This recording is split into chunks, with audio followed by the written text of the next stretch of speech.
Hello, আমরা এসেছি সক্রেটিসের বাড়িতে, কিন্তু সক্রেটিসের আমন্ত্রণে এসেছিলাম, কিন্তু এখানে এসে দেখি সক্রেটিস নাই। সক্রেটিস কোথায়? ওনার আত্মা আমাদেরকে ডেকেছে, তাই আমরা চলে এসেছি সক্রেটিসের বাড়িতে। এই মুহূর্তে আমরা এসেছি কিন্তু ওনার আত্মা ডেকেছে, উনি তো নেই, পরপারে চলে গেছেন। দেখতে পাচ্ছেন বন্ধু সক্রেটিস, একসময় একসাথে খেলাধুলা করেছি, একসাথে চলাফেরা করেছি, কিন্তু আজ উনি নেই আমাদের মাঝে। বললেন চলে এসো একটু ফ্রি টাইমে, কিন্তু এই মাত্র চলে এসলাম। এই দেখেন সক্রেটিসের বাড়ি। ঠিক আছে,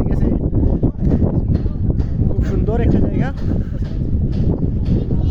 আসলে সক্রেটিস যদি ইনভাইট না করতেন তাহলে আমরা জানতামই না এরকম একটা সুন্দর জায়গা আছে। ছোটবেলায় অনেক খেলাধুলা করেছিলাম একসাথে।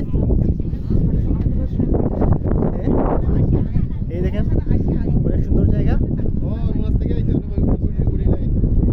এটা ওনার বাড়ি, অনেক দর্শনার্থী চলে গেছেন, কিন্তু উনি আমন্ত্রণ দিয়ে উনি খাওয়া দাওয়া কিছু করার নাই। কিছু করার নাই, সমস্যা নাই, উনি চলে গেছেন পরপারে। ওনার আত্মা শান্তি পাক, পরপারে খুব ভালো থাকেন।